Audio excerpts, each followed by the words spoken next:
Mis queridos alumnos, tengan todos ustedes muy buenas tardes. Reiniciamos nuestras clases en los cursos de docencia y universitaria en la maestría de modalidad virtual de la Facultad de Obstetricia y Enfermería, y esta vez vamos a tocar el tema de estrategias didácticas.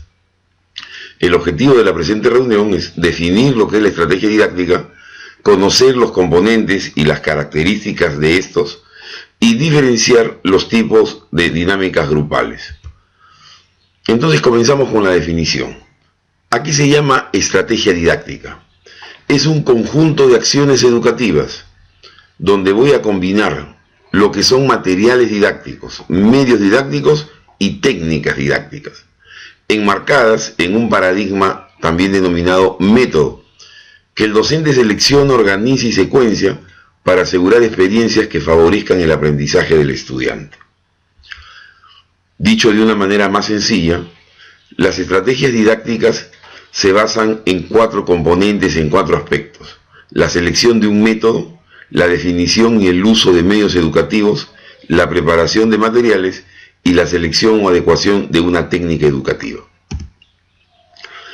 Esta estrategia didáctica que nosotros vamos a utilizar, que es combinación de lo ya dicho, método, medios, materiales y técnicas, debe conocerse para aplicar esta estrategia cuáles son los recursos con los que cuenta el docente, cuáles son los estudiantes, qué características tienen los estudiantes, cuál es el nivel de preparación al llegar a la asignatura que vamos a dictar, cuáles son los contenidos y cuál es el tiempo en que uno va a dedicarle para organizar, para desarrollar esta asignatura. Lo de los recursos es importante, porque vamos a ver que muchos de los materiales, de los medios que vamos a utilizar, son los materiales digitales, el internet, la computadora, la multimedia, y debemos saber con cuánto contamos para saber cómo organizamos y cómo armamos una estrategia. Comenzaremos revisando los métodos didácticos, no sin antes dejar de decir que la estrategia es la combinación de método, material, medio y técnica. Comenzaremos con el método. ¿Cuáles son los métodos didácticos? Son los que van a regir el proceso de enseñanza-aprendizaje, son los principios. Y estos principios se organizan en 2 grupos, lo que denominamos el método pasivo y lo que es el método activo. El método pasivo es el que está centrado en el profesor, que está sustentado en la teoría conductista y también en la teoría cognitivista, donde hay un aprendizaje memorístico. Y el método activo es aquel que está centrado en el alumno, basado en el método, en el paradigma de la teoría del aprendizaje constructivista y donde funciona el aprendizaje significativo. Como estrategias dentro del método centrado en el profesor, tenemos el método expositivo, lo que nosotros conocemos como las clases teóricas o como las cátedras. Y también tenemos las lecturas obligatorias con control. Las lecturas las decide el profesor y el alumno la tiene que llevar adelante. Y las que son centradas en el alumno es cuando escogemos estrategias en las cuales los alumnos tienen que estudiar casos, al alumno se le presentan problemas para resolver, o simplemente se le plantea una situación que él tiene que descubrir, como cuando uno le dice que tiene que organizar una exposición o hacer un trabajo monográfico sobre un determinado tema. Entonces, resumiendo, en la elaboración de una estrategia tenemos que ver método, medios, materiales y técnicas. Entonces ya hemos visto lo primero, que es método, donde tenemos que elegir en un método basado en el profesor o un método basado en el alumno. El primero se llama método pasivo y el segundo se llama método activo. Y ahora pasamos a los medios didácticos. ¿Cuáles son los medios didácticos? Es por donde vamos a transmitir un mensaje. Este puede ser el medio oral, como es una exposición. Puede ser el medio de la escritura, a través de un libro, a través de una lectura. Puede ser un medio por ondas, a través de los audiovisuales, a través de un CD, a través de una grabación. Y tenemos ahora los medios digitales, que es todo lo que está considerado en el internet, la computadora, los podcasts, etc. Si tratamos de hacer una clasificación sobre estos medios, podemos tener esta. Los medios visuales, el material impreso, las diapositivas, las transparencias, los franelógrafos. Entenderán que las transparencias y los franelógrafos cada vez están en desuso.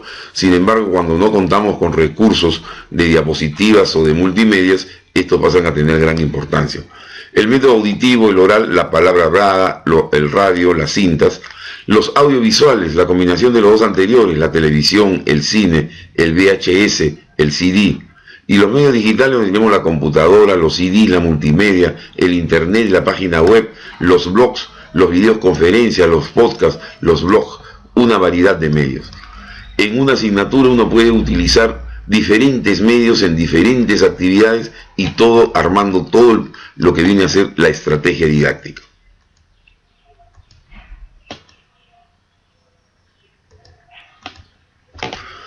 Cuando hablamos de los medios, en estos medios hay una comunicación, lo que se trata de establecer es una comunicación entre el profesor y el estudiante. Y aquí están reforzados los métodos activos y los métodos pasivos. Cuando hablamos aquí de la comunicación cognitivista, estamos hablando de una comunicación donde el centro es el profesor, y está la comunicación discursiva, donde el profesor solamente enuncia. Y tenemos el método adaptativo, en que el enunciado lo acompaña de hechos reales o prácticos, o de alguna manera de algunas aplicaciones. Es el caso de esta clase. Esta reunión que estoy teniendo con ustedes ahorita es a través de un medio digital, tiene una actividad cognitivista, y lo que intentamos hacer es que sea una cuestión adaptativa. La otra modalidad centrada en el alumno, que sería la constructivista, es la interactiva, donde el alumno acompaña la explicación con opiniones y preguntas. No es este el caso. Sí sería el caso, por ejemplo, cuando estamos en un chat, es un medio de comunicación interactivo. Y reflexivo, cuando el alumno concluye luego de una reflexión. Esto es lo que podríamos decir el foro. De alguna manera estamos utilizando un método constructivista. Entonces, recapitulando, las estrategias didácticas es la combinación de método, de medios, de materiales y de técnicas. Ya hemos visto los métodos, activo o pasivo.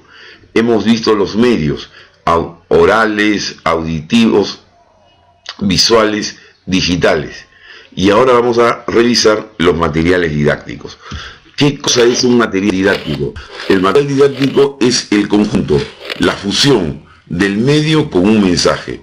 Yo tengo el medio, todo lo que hemos visto, y dentro de ese medio voy a obtener un contenido, voy a tener un mensaje. La suma de los dos viene a ser el material didáctico. Por ejemplo, en el medio tengo el libro, pero ese libro va con un texto. Entonces el texto que está en el libro, todo ese conjunto va a formar un material. Tengo imágenes y tengo relatos que los voy a colocar en un CD. Bueno, el CD es el medio y el mensaje son las imágenes y los relatos. Todo junto constituye un material didáctico. Y finalmente revisamos las técnicas didácticas, donde tenemos que revisar dos: la exposición y las dinámicas de grupo. No quiero seguir avanzando si es que no tomamos en cuenta este esquema. Miren ustedes, cuando el alumno solamente lee, retiene el 10% de lo que lee. Cuando el alumno mira dibujos, analiza dibujos, retiene el 30%. Pero cuando mira una película, cuando va a una exhibición, cuando ve una demostración, tenemos la posibilidad de que retenga el 50%. Como pueden apreciar, en estos tres ejemplos, en esta punta de la pirámide, la lectura, las palabras oídas, los dibujos observados y el observar, mirar una película, son formas pasivas de aprender y no llegamos a retener más allá del 50%.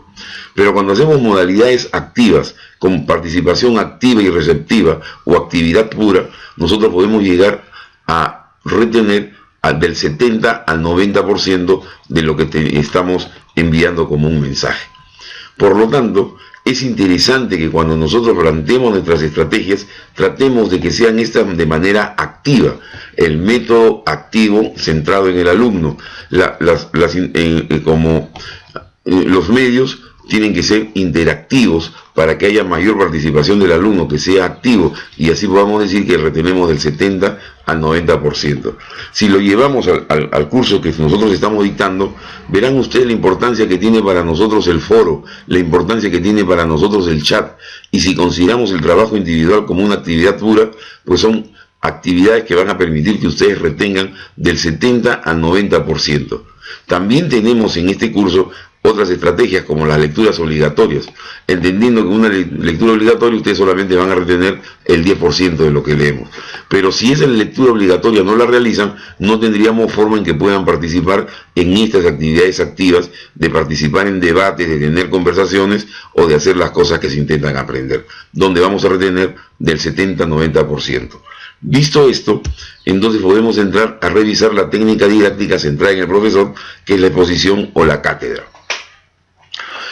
¿Cuál es la característica de la cátedra? Es una exposición oral del profesor. Puede hacer presentaciones rápidas, completas y sin interrupciones, lo que estoy haciendo yo ahorita con ustedes. Es fácil de organizar y el nivel de expositor tiene que ser importante, tiene que ser bueno, tiene que ser alto. Con un mal expositor la cátedra no funciona. Para yo organizar una exposición en una clase, una cátedra, hay que organizarnos. Y el primer punto de la organización es fijar el objetivo de la clase. Ustedes han podido apreciar cómo al comenzar esta exposición yo les dije cuáles eran los 3 objetivos que teníamos para esta actividad. Segundo, seleccionar al expositor. Bueno, me eligieron. Tercero, conocer el nivel de los participantes. Ya yo sé quiénes son ustedes, ya yo sé en qué ciclo están, ya yo sé qué cursos tienen, ya sé cuál es el nivel de conocimiento. Implementación del local, en este caso es virtual, no tengo que implementar el local, pero si tuviera yo que hacer una clase con ustedes, tendría que saber cuántos alumnos son, y si son más de 80, necesariamente se requiere de un apoyo auditivo, parlantes, micros. Si lo voy a hacer por internet, como es en este caso, o tener el apoyo de internet en el aula que yo voy a hacer la exposición, o la multimedia. El tiempo, esto es importante.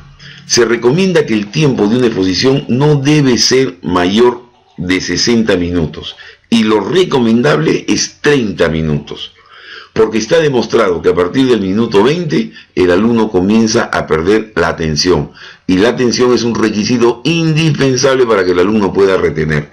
Por lo tanto, después de 20 minutos la atención se pierde y ya no retiene muy poco de lo que se dice. Por eso lo recomendable es que las clases no deben durar más de 30 minutos, y esto es lo que nosotros intentamos con esta exposición que les estoy haciendo. ¿Cuál es la crítica? Que no es interactiva ni adaptativa, por lo tanto es enteramente cognitivista y es enteramente método pasivo, centrado en el profesor, es eminentemente cognitivista, no favorece la recepción y obviamente no recibe retroalimentación porque no hay interactividad.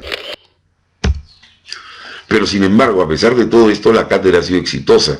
Son más de 800 años de éxito, estamos hablando de 8 siglos de utilización de la cátedra. Es inspiradora y motivadora. Más de un alumno, nos contamos todos nosotros, ha querido reflejarse en un profesor, ese profesor que lo inspira y que lo motiva, y eso solamente lo podemos hacer a través de verlos actuar en una cátedra.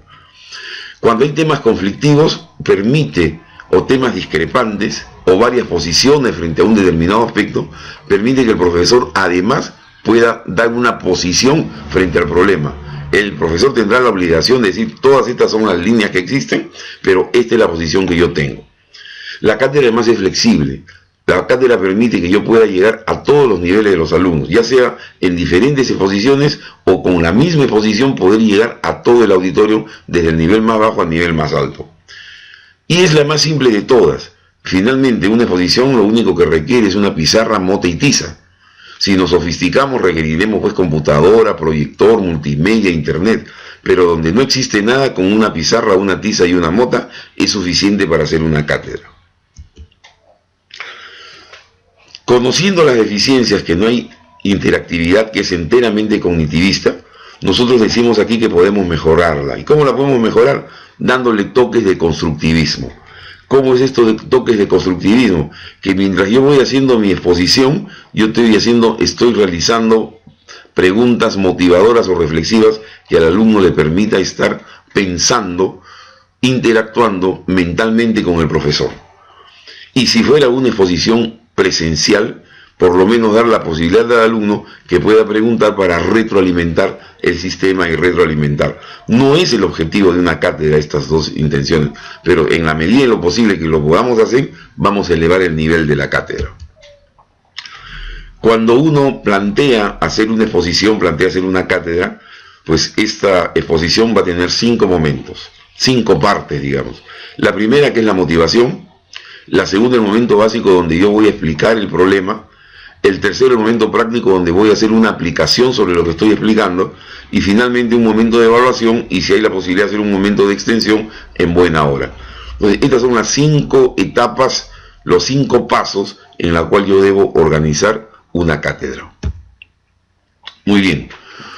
Tenemos ahora las dinámicas grupales. Hemos visto, resumiendo hasta ahora lo que tenemos.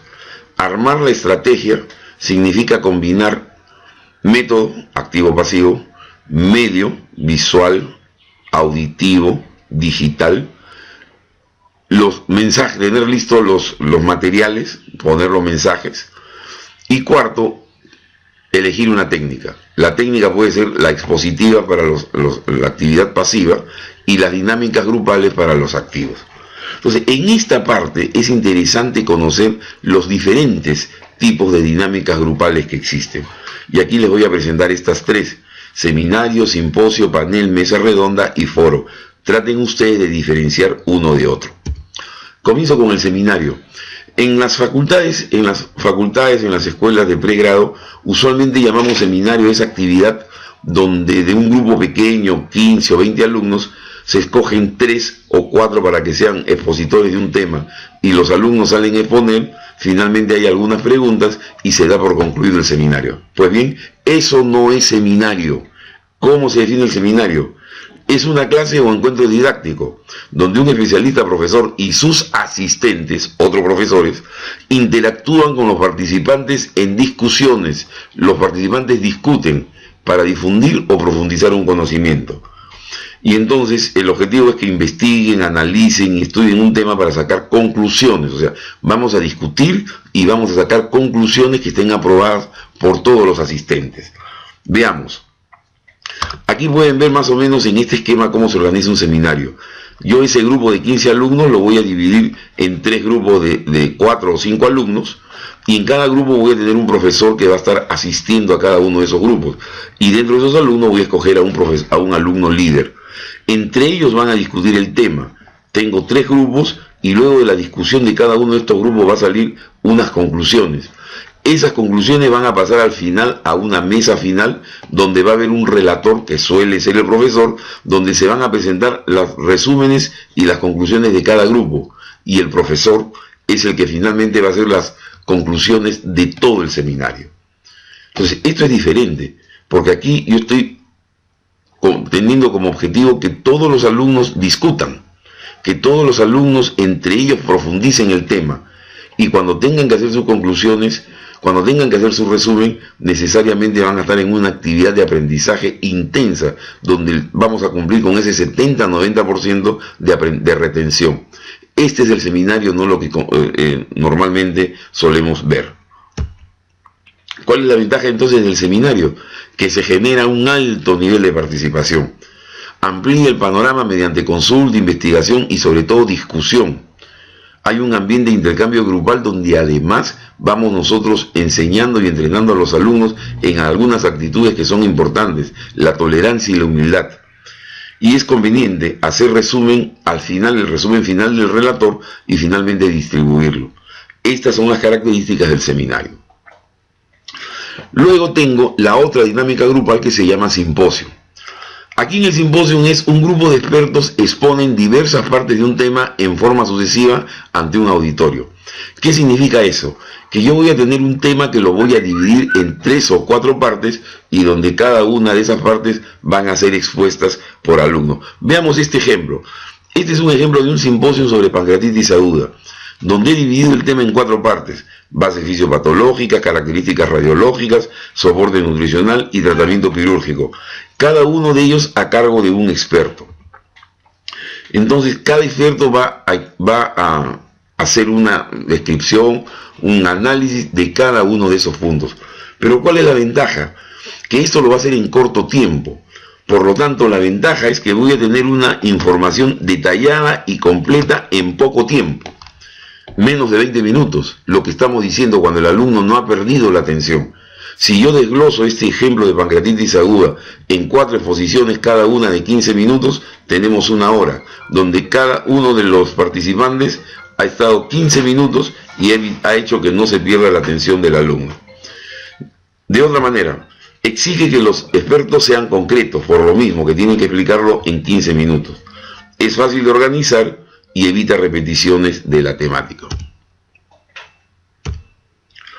Es así como se dispone el panorama en un seminario, en un simposio. Los expertos están sentados en un momento, salen a un atril a exponer y el coordinador o moderador está en un extremo dirigiendo todo este programa.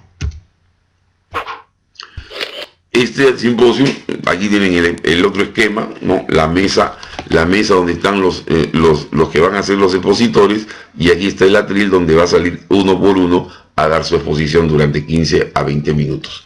Desventaja, que aquí no hay participación activa de los asistentes. Los asistentes no preguntan, solamente escuchan. Solo los ponentes exponen su punto de vista. No propicia, por lo tanto, el intercambio de ideas y experiencia con los participantes. Es muy formal. La desventaja, si los ponentes no son buenos, entonces el simposio no es exitoso. Entonces, ¿cómo diferencia el simposio y el seminario? En el seminario hay participación activa de todos los asistentes. En el simposio no hay participación activa. Los asistentes solo escuchan. El número de participantes es un coordinador, 2 a 6 ponentes y los asistentes. Tenemos entonces seminario donde hay participación activa de los asistentes, simposio donde divido un tema con 4 expositores para que tengan exposiciones precisas, concretas y de poco tiempo, sin participación de los asistentes, y tengo esta tercera dinámica grupal que es la mesa redonda. ¿En qué consiste la mesa redonda? Es una reunión de expertos que analizan un tema polarizado con serias divergencias. O sea, yo voy a convocar ponentes que van a defender una posición contra otra posición. Entonces el objetivo de esta mesa redonda es lograr que se profundice el conocimiento o visión sobre el tema desde las diferentes posiciones existentes. Entonces los expertos van a tener que discutir entre sí, permitiendo al público sacar conclusiones. O sea, ¿qué significa? Que en la mesa redonda también el asistente es un oyente. Él no va a participar, él no va a preguntar, pero él va a escuchar una discusión entre 2 posiciones frente a un tema. Podemos dar como ejemplo, si en esta mesa redonda yo puedo plantear, vamos a ver cuál es una mesa redonda sobre la pena de muerte. Por lo tanto, yo voy a tener un grupo de expertos que defiendan la pena de muerte y otros que propicien la pena de muerte para un delincuente. Entonces el moderador va a ser clave aquí, porque el moderador es el que va a tener que hacer las preguntas que generen la controversia. Y es así como se dispone una mesa redonda, todos en una misma mesa, el coordinador o moderador al centro y a cada extremo o a cada lado los diferentes expertos que van a discutir el tema. ¿Cuál es la ventaja de la mesa redonda? Que los asistentes son los que van a analizar y obtener las conclusiones. Cada asistente va a sacar su conclusión y cada asistente va a tomar posición. La presentación es dinámica, activa. Si los expertos que discuten lo hacen en una forma alturada y muy bien expuesta, va a ser un éxito la mesa redonda. La comunicación es directa. ¿Cuál es la ventaja? Como ya hemos dicho, solo va a funcionar, solamente va a ser exitosa con un buen moderador. Y la otra desventaja es que no permite intercambio de información con los asistentes, porque hemos dicho que aquí el asistente es pasivo, no participa, solo escucha. ¿Dónde aplico estas mesas redondas? Cuando necesite despertar el interés y la motivación en los alumnos, en los asistentes. Que yo a través de esta mesa redonda voy a permitir que los alumnos se identifiquen y profundicen con un tema. Permite cambio de actitudes también en los asistentes. Y obviamente en una discusión es mucho más fácil entender, comprender los problemas. Por lo tanto, ¿cuándo la voy a utilizar? Cuando yo necesite solucionar controversias. Aquí, si lo hago con alumnos, enseñaría a discutir. Yo podría plantear una discusión entre los alumnos, por ejemplo, en salud sexual y reproductiva, decir, vamos a hacer una mesa redonda. Ustedes, alumnos, se van a encargar de defender el uso de anticonceptivos y ustedes van a estar en contra con el uso de anticonceptivos de un solo día. Y entonces generar una discusión. Y entonces en esa discusión el alumno va a aprender, va a desarrollar actitudes de tolerancia, de respeto, de humildad y sobre todo va a aprender a discutir. Entonces, ¿qué tenemos de las dinámicas grupales hasta aquí? Seminario, participación activa de todos. Simposium, tema dividido, expuesto de manera concreta. Mesa redonda, utilizada para ver problemas que son controversiales, problemas polarizados. Luego tenemos el panel. ¿Cuál es el panel? Grupo de expertos que dialogan sobre un tema desde su punto de vista particular. ¿Cuál es la diferencia con la mesa redonda? Que en la mesa redonda vamos a defender una posición, vamos a defender una teoría contra otra. Pero en el panel vamos a poner nuestro punto de vista particular. Y podrían haber 15, 20, 30 puntos de vista particulares si yo tuviera 15, 20 o 30 expertos. Si tomo el ejemplo de la mesa redonda a favor y en contra de la pena de muerte, yo podría hacer un panel y decir, bueno, ¿cuál es la mejor forma de dar viabilidad a la pena de muerte? Traeré a alguno que su posición es la silla eléctrica, tendré a otro que dirá que la mejor forma sería el fusilamiento, la otra que sea a través de un somnífero, etc. Son puntos de vista particulares. Esa es la diferencia con la mesa redonda. ¿Cuál es la característica entonces? Que el grupo de expertos dialoga entre sí ante el público y resuelve las preguntas que le son planteadas. ¿Cuáles son las ventajas? Que no hay intercambio de información entre los asistentes. Aquí solamente intervienen los expertos que están en la mesa. Pero a diferencia de uno de los anteriores, el asistente aquí puede preguntar. No da opinión, solo pregunta. Esto sí se puede dar en un panel. La ventaja pues es que es participativa, permite aclarar directamente dudas e inquietudes sobre el tema y usualmente el panel busca que desarrollarse en un ambiente informal, no tan rígido. Y es así como tenemos la disposición, el coordinador en el centro, los expertos a cada lado de la mesa y los asistentes escuchando y en la medida posible preguntando. Finalmente tenemos el foro. Ustedes han escuchado cineforum, videoforum, seminario forum. ¿Qué cosa viene a ser el foro? El foro usualmente suele seguir a otra actividad. ¿Y para qué? Para que los asistentes discutan de una manera informal lo que se ha discutido, lo que se ha enseñado en la actividad previa. Generalmente pues es después de una actividad de interés, una película, una conferencia. Puede ser parte de un panel, de un simposio, de una mesa redonda, pero es una actividad posterior. ¿Cuál es el objetivo? Aquí hay libre expresión de ideas y opiniones entre los integrantes de un grupo para llegar a conclusiones. Aquí discuten todos preguntan, todos dan opiniones, los asistentes y los de la mesa. Y por ende faciliten el análisis de un tema a partir de la presentación de un determinado medio de comunicación o ayuda pedagógica. Característica: clima informal y con o sin limitaciones. Desarrolla la participación. Los temas a tratar deben estar de acuerdo con la capacidad y experiencia del grupo. ¿Cuál es su desventaja? Que un foro puede prolongarse horas de horas cuando se pone interesante y todos discuten. Y las ventajas es que siendo informal permite la expresión libre y eso favorece el aprendizaje.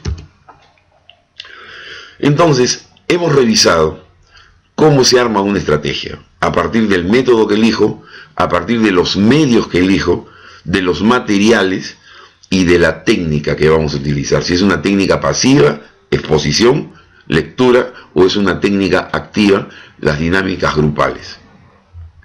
Y aquí tenemos un ejemplo de las diferentes actividades que se realizan en una facultad de las ciencias de la salud.